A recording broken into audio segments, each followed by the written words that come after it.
اعوذ باللہ من الشیطان الرجیم بسم اللہ الرحمن الرحیم السلام علیکم ورحمۃ اللہ وبرکاتہ۔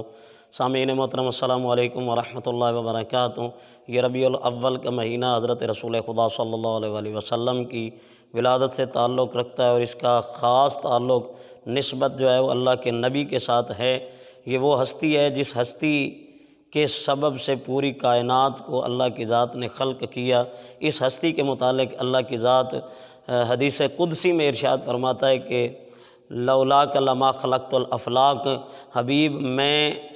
اگر آپ کی ذات کو نہ خلق کرتا تو پوری کائنات کو خلق نہ کرتا۔ یہ ربیع الاول کا مہینہ، اس میں حضرت رسول خدا صلی اللہ علیہ وآلہ وسلم کی ولادت ہوئی، اور یہ پوری کائنات کی یہ جو رونقیں اور یہ چہل پہل اور چمک دمک ہے، ستاروں میں روشنی ہے، چاند میں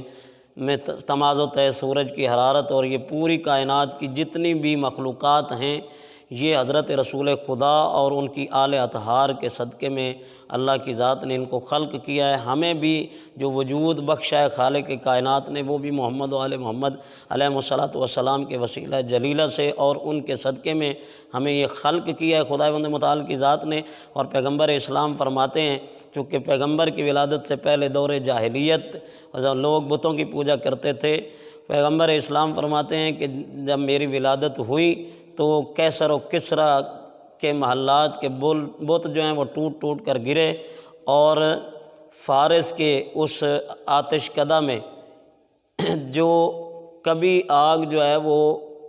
ختم نہیں ہوتی تھی، ہر وقت وہ جلتی رہتی تھی، ایک سیکنڈ کے لیے اس کی آگ کی روشنی میں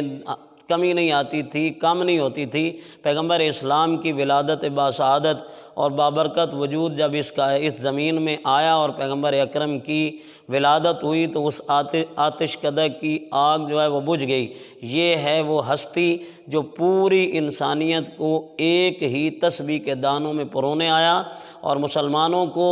یہ چاہیے کہ وہ آپس میں اتحاد و اتفاق رکھیں، اور آپس میں انس اور اخلاص و اخلاق کو عروج کی منازل تک طے کرنے کے لیے اخلاق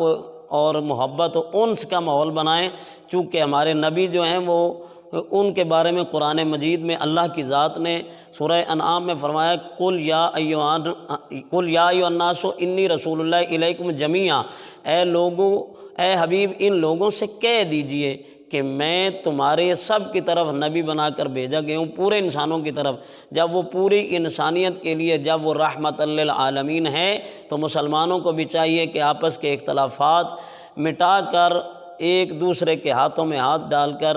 بھائی بھائی بن جائیں، اور جو دشمن اسلام ہیں ان کے دانت جو ہے کھریا کر دیں اور ان کی آنکھیں جو ہیں وہ چندیا جائیں۔ آپس میں اتنا محبت اور پیار کا ماحول بنائیں، اور اپنے اختلافات کو پس پشت رکھ کر نبی اکرم صلی اللہ علیہ وآلہ وسلم اور اللہ کی ذات کی اطاعت کرتے ہوئے آپس میں بھائی بھائی بن جائیں۔ والسلام ورحمۃ اللہ وبرکاتہ۔